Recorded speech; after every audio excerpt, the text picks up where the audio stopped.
Hi, all. Welcome. We're so glad that you've joined the First Division Museum at Cantigny Park and the Academic Travel Abroad for our Footsteps of the First Travel Program webinar. A few housekeeping notes before we jump right into the conversation here. Normally, during our Date with History programs and our other lectures, we're asking you to turn on the speaker view on Zoom. So in your top right corner, normally we're telling you to turn on speaker. Today, it would be best if you viewed this program in gallery view. We recommend that for the best experience that you'll have here today. Also, we are utilizing the question and answer function. So as our speakers are talking, if something comes to mind that you have a question about the trip or anything else, feel free to utilize that function. You can type that in. I will be able to see that, we'll moderate it, and we'll answer your question at the end of the program here.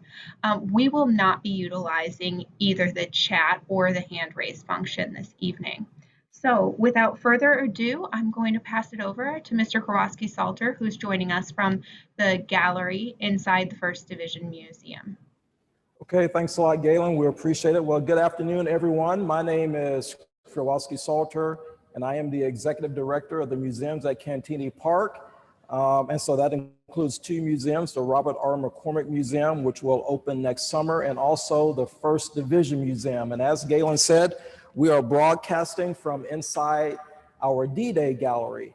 If you come to the museum, and for those of you who have been here, this is an immersive gallery, and we have a great mural in here that was just finished on March the 13th last year. That's a key date. That's the day we closed down for the pandemic. It was just completed. And we have June 6th on the other side. This is June 7th. And so this is where the journey will begin for those of you who sign up to go on this journey. And so what I want to do is I want to introduce to you the two ladies that we will be having a discussion with. I'm going to start with you, Kate. Okay, so I'm going to start with Kate. I was trying to decide, and I decided I would decide in my mind right when we start. So I'm going to start with Kate. So Kate Desvenain is Director of Client Services at Academic Travel Abroad, and she's been there for 6 years. Now, academic travels have been around, they've been around for 70 years. You just celebrated your 70th anniversary, the company. In that capacity, she manages the reservation center and the guest services team. Now, in normal times, because we're in a pandemic, in normal times, what that means is she oversees the pre-trip experiences for travelers for about 100 trips per year. And some of your trips have already actually happened recently. And prior to coming to ATA, she was a program manager at the Smithsonian Journeys, which is where I got to meet Kate and some of her colleagues. And I had the opportunity to be a Smithsonian Journeys expert, and we worked with ATA. And prior to that, she worked at Close Up Foundation. Now, the Close Up Foundation, they bring high school and junior high students into DC and talk to them about the political process. And so she worked there before she was recruited and came to ATA. Kate holds a master's degree in international relations and secondary education. And she is married to a Frenchman, which accounts for her last name, which I continue to butcher up. So I'm sorry, Kate.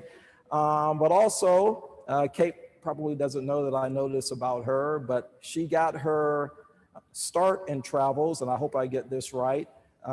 In high school, she was an exchange student and went to South Africa during the apartheid period. And so that's where her love of travel began. She's also lived in Costa Rica for a while, owned a bed and breakfast. You didn't know I knew that, did you? And she taught at the University of Costa Rica. And so, and I was reading the ATA website, and they are very careful about who they recruit to work with them to help individuals like myself and Jackie and our teammates put on a great travel program. So Kate, thanks for being here tonight, helping us. I know the camera's over here, but I see you right there. And Thank so you. we'll see you shortly. Thanks very much. And so my colleague, I really don't need to read this, I'm gonna glance down, but Jackie is my colleague here at the First Division Museum. And Jackie has been here for 7 years.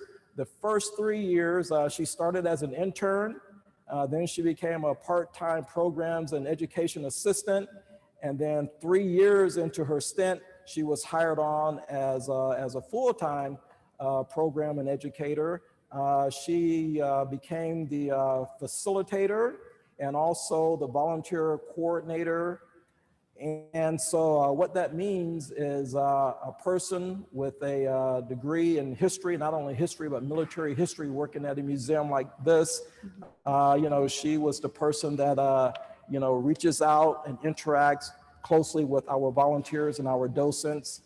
And not only does she have a bachelor's in military history, she also has a master's in military history from the prestigious Norwich University.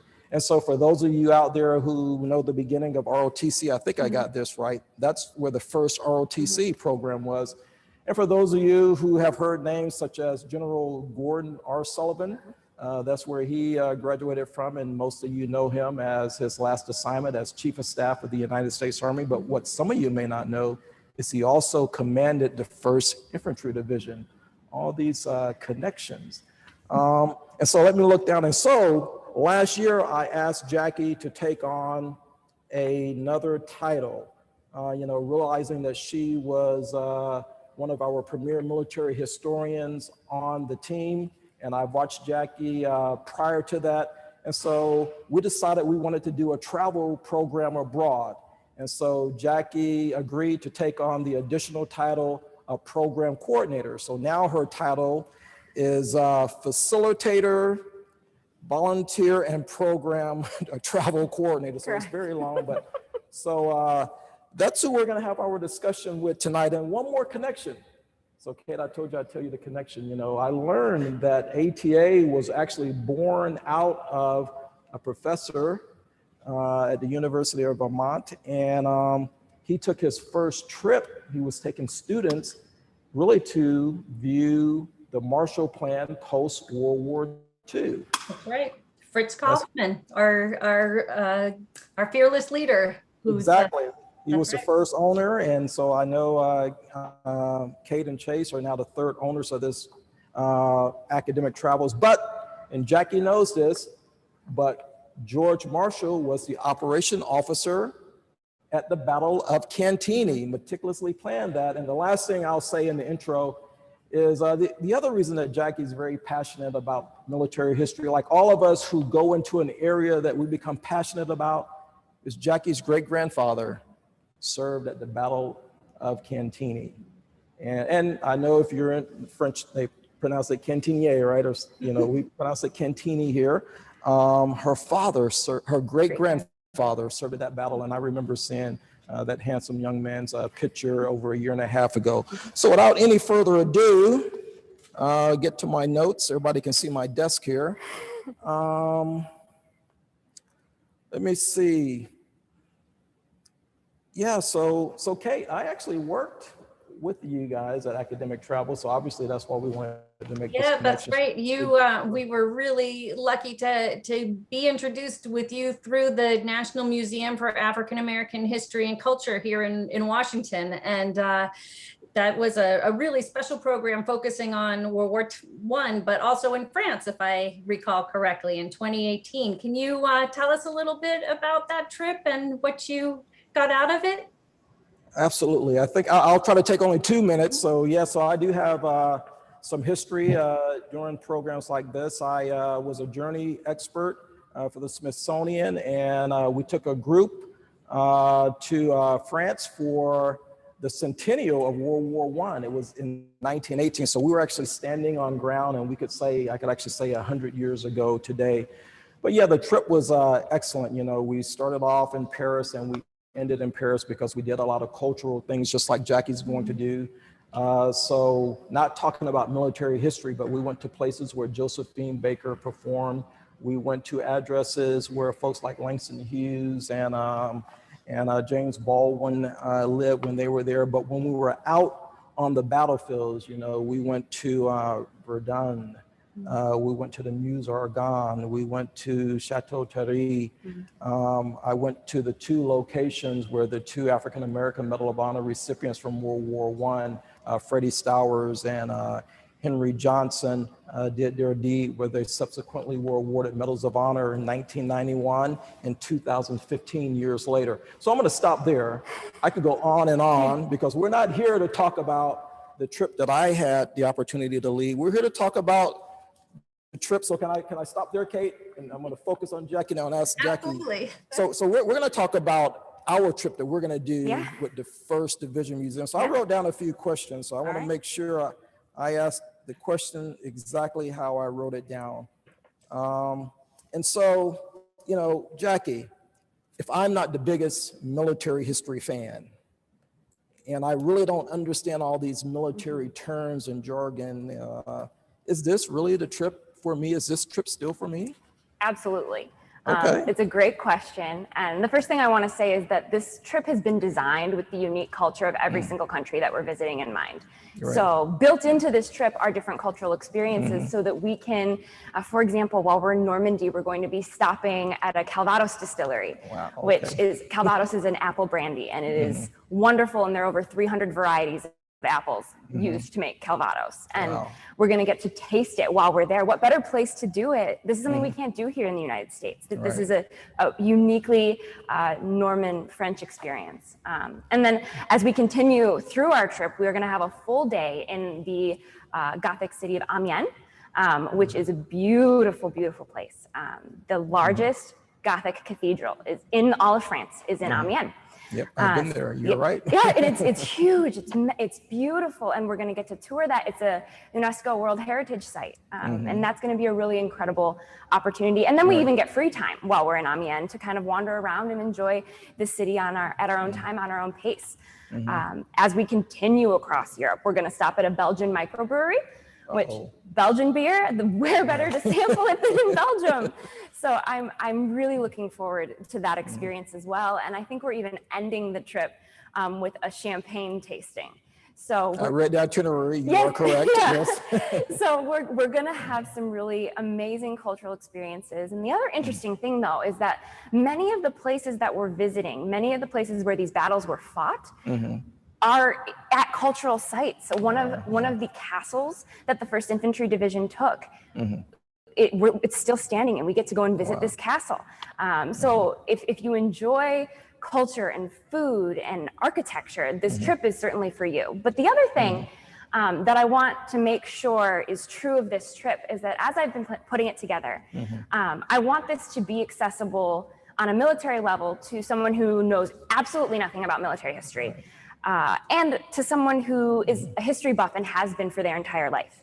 So we're going to be able to have these amazing conversations. And when it comes to, you said military terminology, if you don't understand those things, I can tell you that the 16th, 18th, and 26th Infantry Regiments made up the 1st Division in World War II. But that doesn't tell you anything about what they did. Each of those individual regiments are made up of people.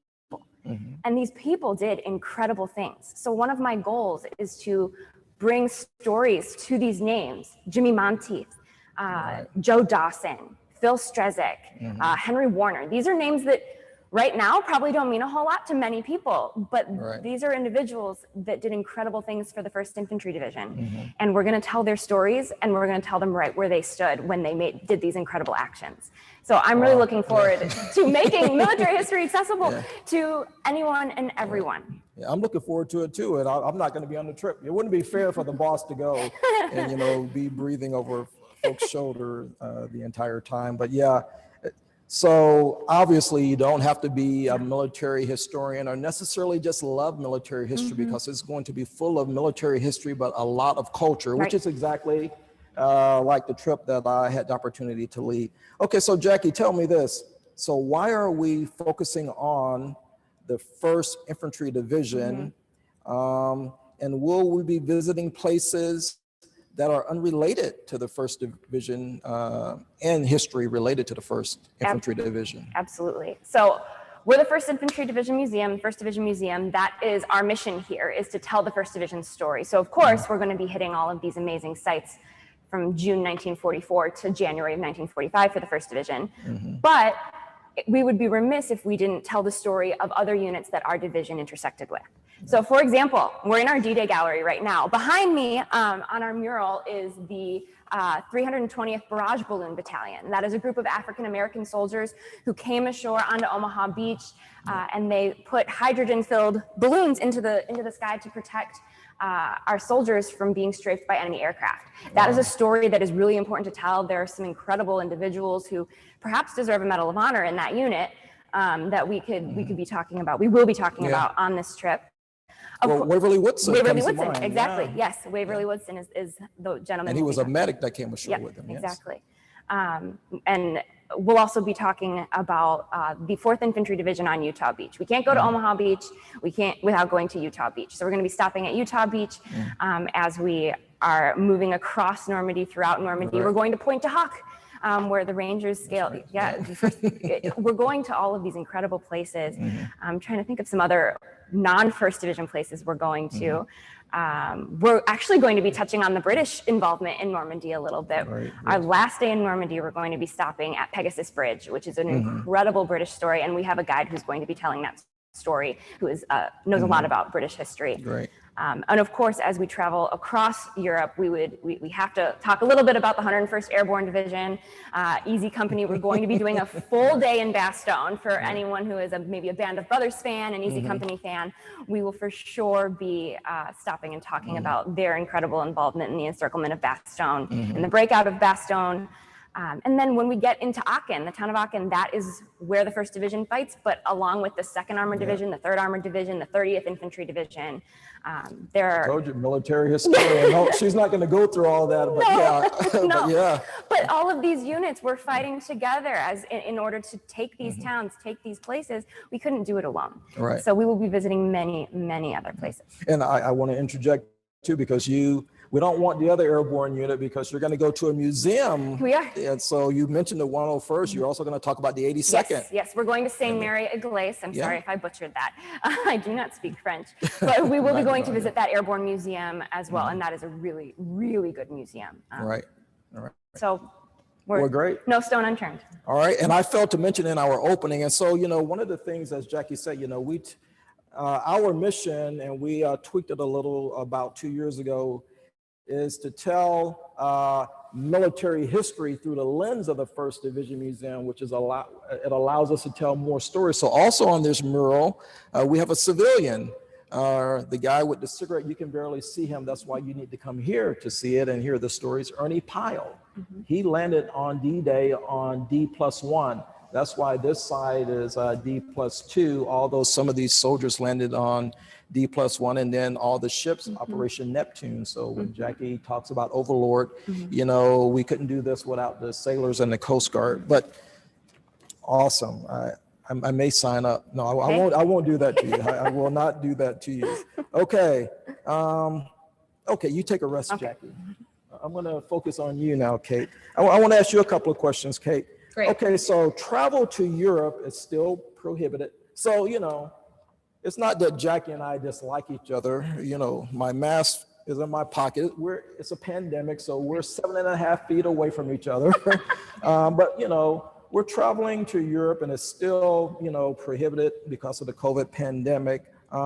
Should we wait? So I'm asking this as a viewer. Should we wait until the trip is guaranteed to operate before making our reservations?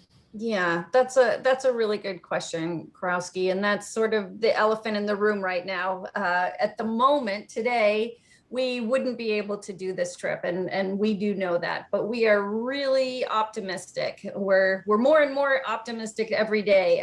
If you heard the news over the weekend, President Macron in France has said that he is hoping to open France to American visitors this summer. folks who have been vaccinated. So if folks who are interested in this trip want to travel, I would suggest getting vaccinated in order to be able to get through those immigration controls. But yeah, we understand, we're really optimistic. We hope that this will happen, but we do understand that people might be anxious about signing up, and that's why we've made this trip really risk-free for signing up. There is going to be no penalty whatsoever if people decide that after all, they're not comfortable traveling. Up until 60 days prior to departure, you can decide that you actually want your deposit back, and we will give the deposit back, no questions asked. So it's really a risk-free proposition here. We want to encourage people to sign up, so that if the conditions are met such that we are able to go, we'll be able to hit the button and do this the way that we want to this year. Okay, great. And we talked about some of this, but you actually gave more detail, which really helps Jackie and myself and our teammates, and we're feeling very confident about this. And of course, full disclosure, like we said, this mural was finished on the 13th of March. We start planning this about 18 months ago, so we didn't get into the pandemic and start planning this. Nothing like this happens overnight. And actually, had we not gone into the pandemic, I think we were looking at March, April, but we had not selected the date, and we pushed it to September, fully thinking that maybe we would be completely out. So, but the timing was pretty much just about right. So, well, thanks for that. You may have answered this, but I want to ask, since I did put some brain power into this question, I want to make sure I get it out. What are your strategies, yours and ATA's, for keeping the group healthy while traveling during a pandemic? That's also a really great question. And as you've been sitting and waiting for people to come back to your museum, we've been waiting for this moment to get back to travel ourselves. We've been planning and preparing for the past year and developing new safety procedures since last March, more than a year. Really, safety and security is the #1 priority for us at ATA, and we are setting up all sorts of protocols in accordance with the World Travel and Tourism Council. We've received the Safe Traveler Award from the WTTC, and so we're really doing everything that we need to in order to make sure that the motor coaches, the hotels, the restaurants are all following safe procedures. Two things I'll mention is that #1, we are asking that all travelers either get a negative COVID-19 test 3 days prior to departure, or are able to show proof of having been vaccinated. So we know that our group will be safe, and people won't feel anxious about traveling with people who haven't come up with a negative test. So that's one thing that is specifically in place to alleviate people's concerns. The other thing is that we are going to ask people to continue to wear masks and continue to physically distance during the trip. The masking is really to show respect and protect our local communities in France, because even though many Americans are getting the opportunity to be vaccinated, not everyone that we'll encounter on our trip will be vaccinated. So indoors and in places where we're not able to socially distance, we will be asking people to mask up, as is the responsible thing to do. So that's one thing. And then again, on the motor coaches, we'll be sure that everything is cleaned thoroughly every evening between stops. When folks are at the hotel, the motor coaches will be thoroughly cleaned top to bottom every night. Great. I mean, all of that is wonderful. So Jackie, you should feel very comfortable, and I know I would. And so, having been on one of these and knowing what you and your team put together for us when it was non-pandemic and the bus was always clean and ready to go, I have no doubt. So I'm gonna let you rest for a second, Kate. I'm gonna go back to Jackie here. Great. So Jackie, why Normandy? Why Normandy to the Battle of the Bulge? And so, so why did you choose this time period for your first trip? Because, the title we added was Travel Program Coordinator. This is our inaugural program. We intend to do more of these, but why did you choose this one as the first? It's a great question. Besides just the iconicness of D-Day and of the Battle of the Bulge, we could have chosen many things, because the 1st Division, especially, you know, their story starts with World War I and goes all the way through the present day. But for World War II, they fought in North Africa. They fought in Sicily. We could have started in either of those places. But they really hone their skills and start to shine on D-Day. D-Day is a defining moment, not only in World War II and as a turning point in World War II, but it's also a defining moment for the 1st Infantry Division. And so from the moment that our soldiers land, pretty much through the Battle of the Bulge, they don't have any time to stop and rest. They are moving and fighting constantly. And there's a lot that happens in these 6-7 months that is incredibly important for the war effort. So D-Day takes place, and we know that this is a one shot to really put a stop to the Germans. If we mess D-Day up, we're not going to really necessarily have an opportunity to do this again. The Allies know that. And so they handpick the 1st Division and the 29th Division to start this attack, and then bring in more units as the attack unfolds. So we're successful in this. And then we're going to continue moving through France, moving through Belgium. And the 1st Infantry Division takes the first town on German soil after months of fighting through the Siegfried line, getting into Germany. That's the town of Aachen. That is a big blow to the Germans. Hitler had given the 1st Division, Hitler had given his men the command that Aachen should not fall. I remember, reading about it should not fall, and to fight to the death to the very last man. And the Germans, for a long time, did that. But by the time we've taken that town, that city, that has demoralized the Germans dramatically, and it actually kind of helps to set us up better. We don't know this yet for fighting in the Battle of the Bulge. Directly after Aachen, we head into the Hürtgen Forest. That is some of the bloodiest fighting that the 1st Division sees in the entire war. It's almost useless. You could argue some of that fighting was useless and not a whole lot of ground was gained. But the damage that we did during that time in order to give us an advantage for the Battle of the Bulge was very, very important. And then we head into the Battle of the Bulge, the Germans' last try to win this war. And they know that if they're unsuccessful, that this war is over. And the 1st Division is helping along the way. We are supporting on the northern part of the Battle of the Bulge, taking the attention away from Bastogne and other places where the Germans are pushing really hard. But these are 7 incredibly critical months. Now, of course, the 1st Division continues to fight after the Battle of the Bulge and even stays in Germany long after the war ends. But we thought that these 6-7 months are going to give an incredible snapshot of what the 1st Division does and what they can do, and what an incredible division this is.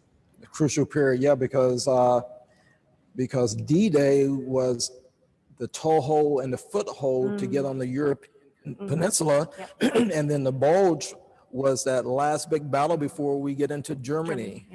Absolutely. So I think you chose the best period to do the first one. And full disclosure, I taught military history at West Point and military strategy at the Command and General Staff College, and Jackie has hit all the nails on the head. So, we have great team members here. And so, we're also, like ATA, careful about who we select in different areas, and we have great teammates, and Jackie is certainly our selection to do our travel program related to military history, but every program will have some culture and a lot of culture, and that's our plan built into it, because it's not just for military historians, it's for teammates to go together and to enjoy of all things, because, well, we may talk about it later. I think I have a question because there might be some time for some shopping on those trips as well. I just wanted to pipe up. I think she planted some seeds for some other trips, I was going to say, just hearing Jackie's enthusiasm makes me want to go on this trip. And that's the beauty of these guided trips with experts. You can't get this any where else? You can't travel alone and have someone like Jackie so excited about this subject matter, and just imagine the stories and all of the way she's going to be able to light up the itinerary with so much information. I'm just learning a lot listening to you now, Jackie, so it's going to be amazing. All right, well, I have a question for you now, Kate. So hopefully not about military history. No, we're going to keep everyone in their area of expertise. So I'm going to ask you about the travel part of it. So can you accommodate room preferences and dietary restrictions?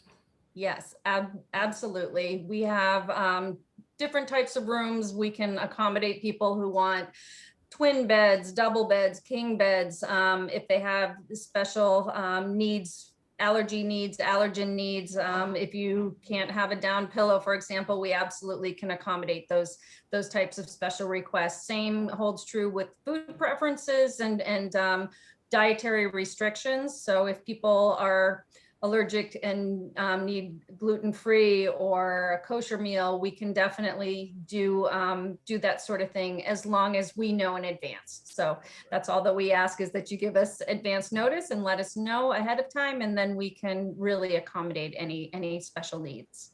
And I think, you mentioned earlier about, a lot of the restrictions and the mitigations. We do have tabs on our website where people will fill out all of that. So as you say, you will know beforehand people who have any restrictions or special needs that they would like, whether they want, a king bed or 2 double beds. Yeah. And so what if people want to, arrive early and stay late on either side of the travel program, not as a part of this 12-day trip that we're going to have? Yeah, sure. We can also accommodate that. We can help people make additional plans to have nights either before or after the base of the trip ends. This particular trip ends in Paris, so it would be really easy, and probably if people haven't been to Paris before, if they want to spend more time in the capital, to extend their time, stay in the same room that we're going to be having them stay at as part of the program, and they can just add additional nights on, and we can do that very easily and through the same reservation. It wouldn't need to be, you wouldn't need to go to any outside agent, and we can take care of that for folks who might want to add a few nights on. Okay, great. Sounds good. Yeah. Okay.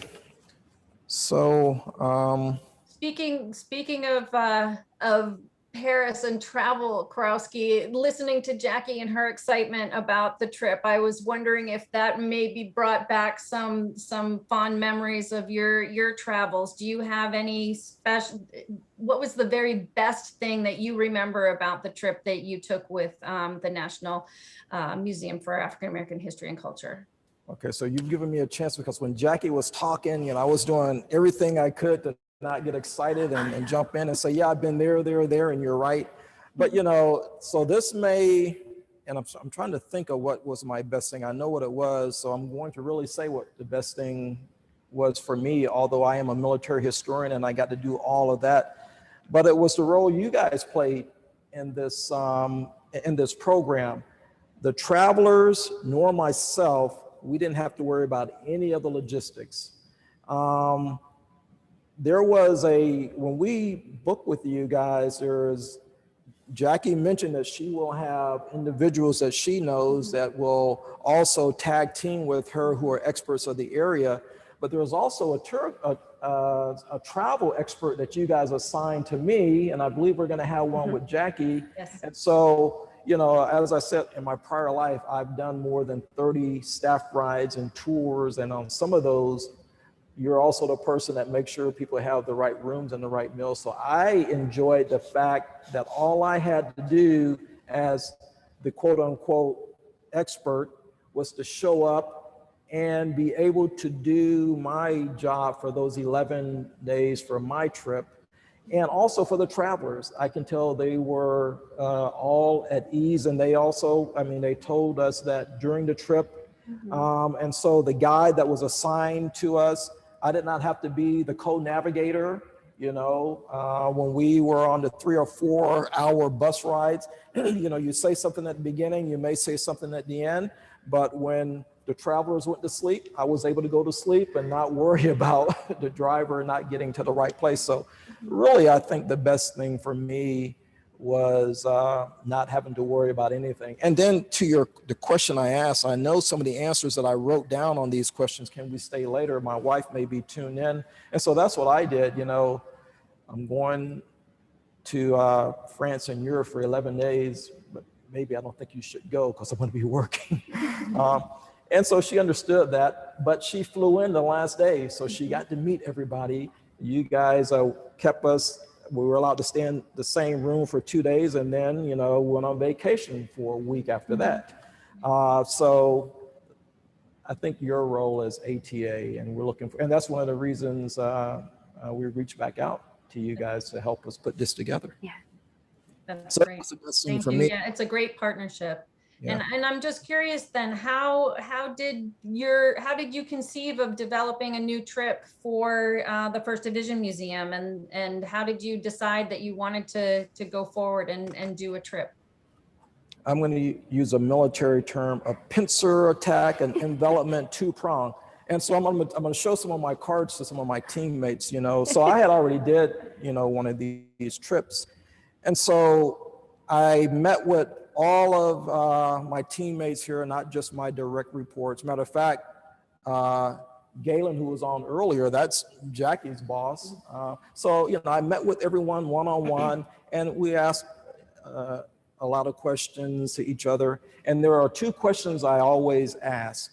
I said, okay, so if there was something that you could tweak or change, what would it be?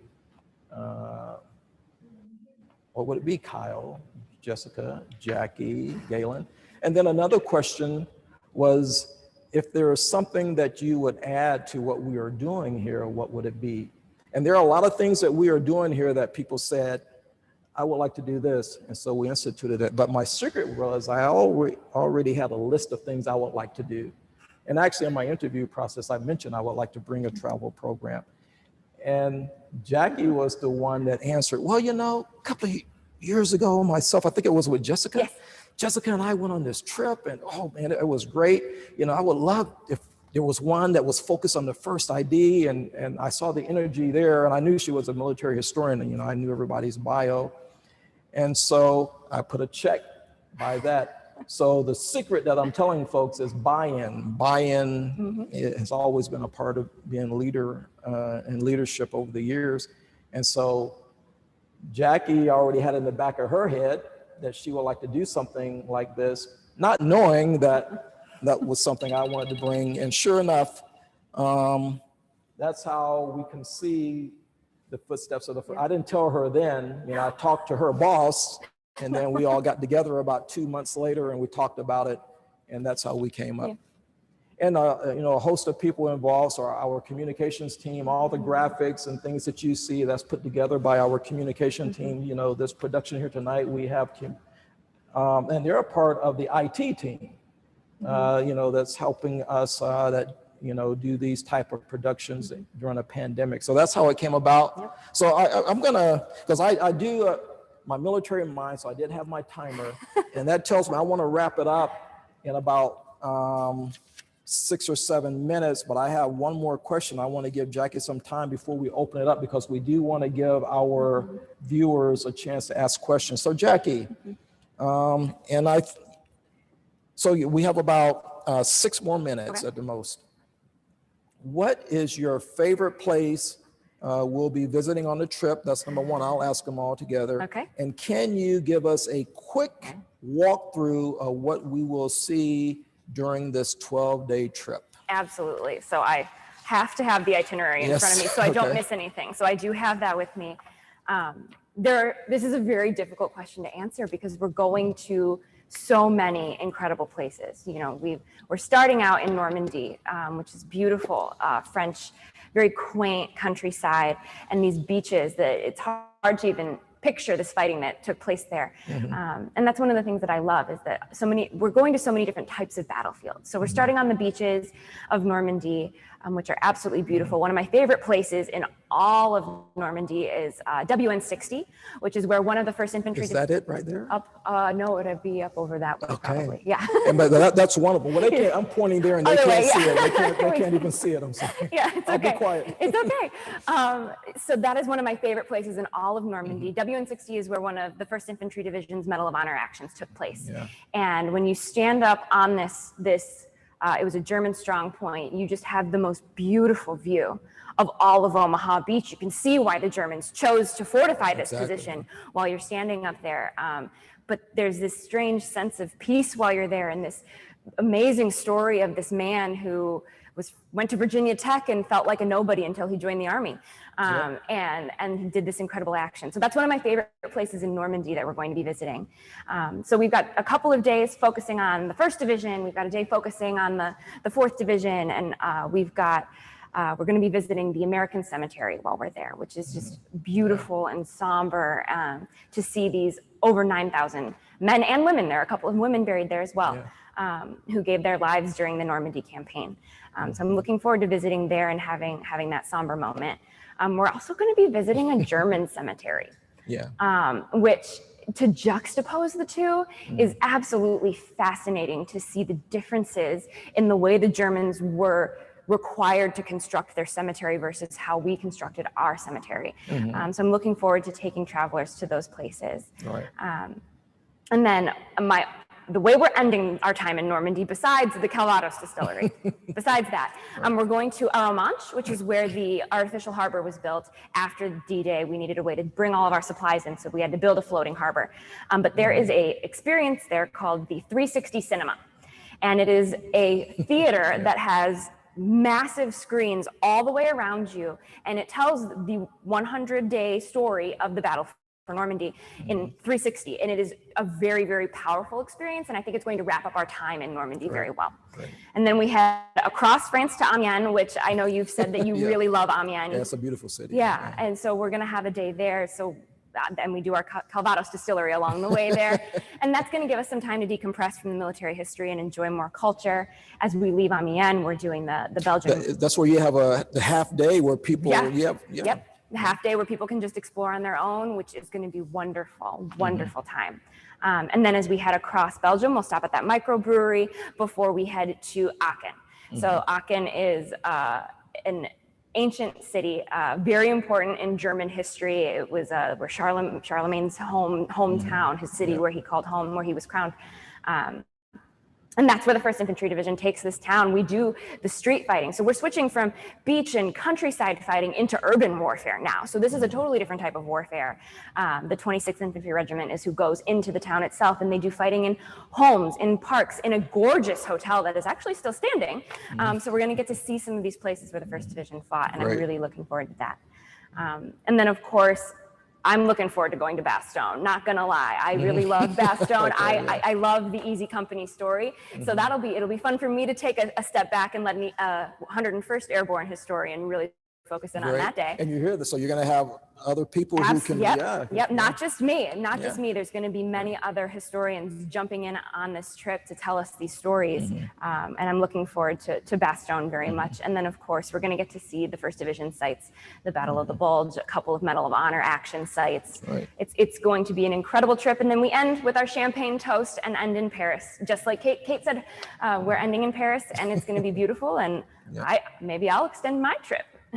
Well, hey, I've done some coaching, mentoring, and teaching. So I tried to say, well, Jackie, if your husband comes, maybe it's after the trip, because you are working, and and so I mean, that's exactly what I did. And I stayed in France I think we stayed for another 6 days.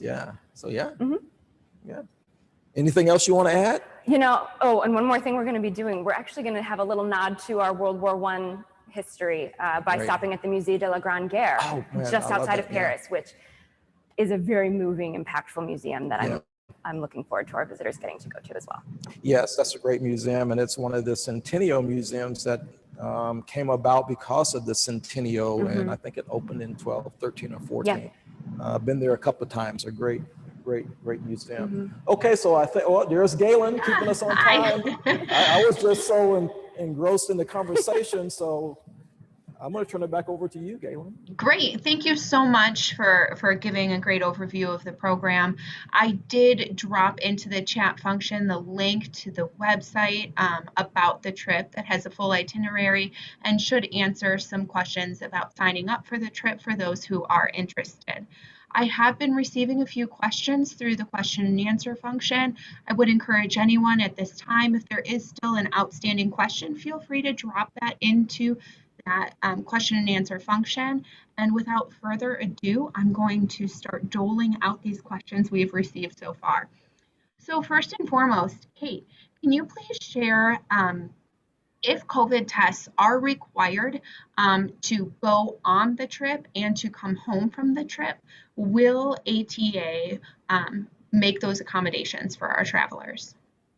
Sure. So with regard to getting COVID tests prior to departure, we can certainly assist and give information to travelers about how to get those tests, and if necessary, and if people aren't able to get them in their own communities, we do have resources where we can help travelers get at-home tests if they need. With regard to getting back into the United States, currently as well, there is a requirement that travelers do get tested before coming back to the US. And that also is part of our planning, that we will in fact help travelers, all travelers on the trip, make arrangements to get their COVID testing in order to get back home. That will be an added extra cost that won't be covered by the current trip cost. We didn't have that cost factored into the price prior to when we first went out with the trip. We didn't know that requirement would be in place, but we will certainly fit it into the itinerary, make sure that we're able to get everybody tested and make sure that everyone's able to get home. And to follow on with that, we understand that vaccines are available to those in the United States that want to become vaccinated. If you are a vaccinated traveler at this time, is it required to receive a test before coming back into the United States? I believe at this point in time, even if travelers are vaccinated, I believe travelers are still being required to get a test to return to the United States. But I'm not 100% certain that that's the case. Things change so quickly, but as I understand it, that yes, even vaccinated travelers, I think, are required to get a test upon return to the United States right now. Okay, great. Another one for you, Kate. I don't mean to keep hitting you with all these questions. If someone's interested in booking the trip and they're going forward with their planning, where and when should they make their arrangements for flying in and out? With the beginning of the trip in Normandy and the end of the trip in Paris, does your organization assist with the airfare arrangements? Air arrangements, yes. So this trip begins and ends in Paris. So the arrival and departure airport is Charles de Gaulle in Paris. Normally, we ask travelers to hold off and wait to purchase their airline tickets until we're absolutely sure that the trip is going to move forward. I think I saw a question in the question and answer about when a decision would be made about whether the trip would be able to move forward this year. And as I understand it, the final decision would be made. We would really aim to make a decision by the beginning of June, so that people would have enough time to make their air arrangements. That said, if people are interested in booking, I would really highly encourage that folks do it sooner rather than later. Number one, we're hoping that after this webinar that there'll be a mad rush, and we only do have a certain number of spots on the trip. We want to make sure that the people who really want to join can get their space when they're available. And also, again, there are lots of decisions there's a lot that goes into the decision-making process as to whether or not the trip is a viable trip. And the number one thing is that we have enough travelers ready to go. So if all the conditions are ready and borders are open and countries are allowing Americans to come in with the proper testing, for example, we want to be able to move forward, and we can only do that if we have enough people signed up. So it's a little bit of a chicken and egg, but with this cancel for any reason policy where there's no penalty whatsoever for signing up, we just would love to encourage people to sign up, put your deposit down if you're interested, and we'll then be ready if we're all systems go. All right, and I have one final question here, and it's, are there any additional costs to this trip? So I'm interested in attending, and I see the price point that's provided on the website. Are there any add-on tours or features that I should expect to incur additional costs as I travel? So I think, as Krewasky mentioned, the all-inclusiveness of this trip is really one of the best features of it. There really aren't any hidden costs. Now, that said, not all meals are included. There are some meals that are on their own, so people can go off with their travel partners and enjoy some free time and eat at restaurants and try different things on their own. There are about, I think, 10 meals throughout the entire trip that are on your own. So those meals are not covered, but otherwise all the tips, all the transportation, all the entrance fees, the champagne tasting, the Calvados tasting, all of that is included in the price of the trip. Airfare is separate, so that's not included in the price, but otherwise there are really no other hidden fees. Thank you so much, Kate. I do want to share with all of our attendees that Jackie's alma mater, Norwich University, is offering a summer course on Normandy this summer, or excuse me, on D-Day this summer. There's more information available. I'll put a link into the chat for that as well. They are offering a 50% off of that course for our attendees on this program. So there is a special code for that, and that code is BRO, Big Red 1 2020. So I'll go ahead and drop the link for that that online course here for those who are interested. And that concludes the questions we've received for the evening.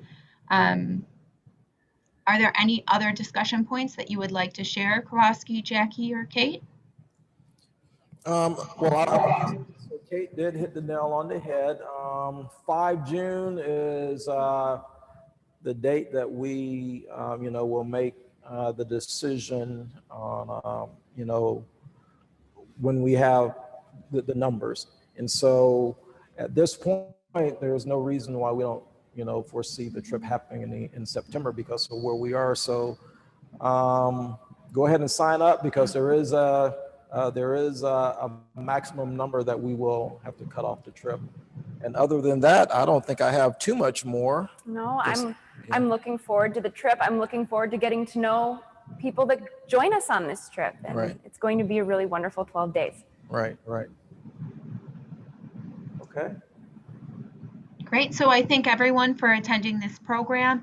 If you have any additional questions, please feel free to reach out to any of us here on the panel this evening, or to the First Division Museum at Hull. Hold on. Please feel free to reach out to us to have any of your questions answered about this trip, or about just general museum attendance. If you're so curious of that mural behind Krewasky and Jackie, we are open Wednesday through Sunday from 10 to 5 with a ticketing arrangement. So please feel free to come visit us in person and inquire about the trip. Again, thank you for attending our program this evening. Okay, thank you.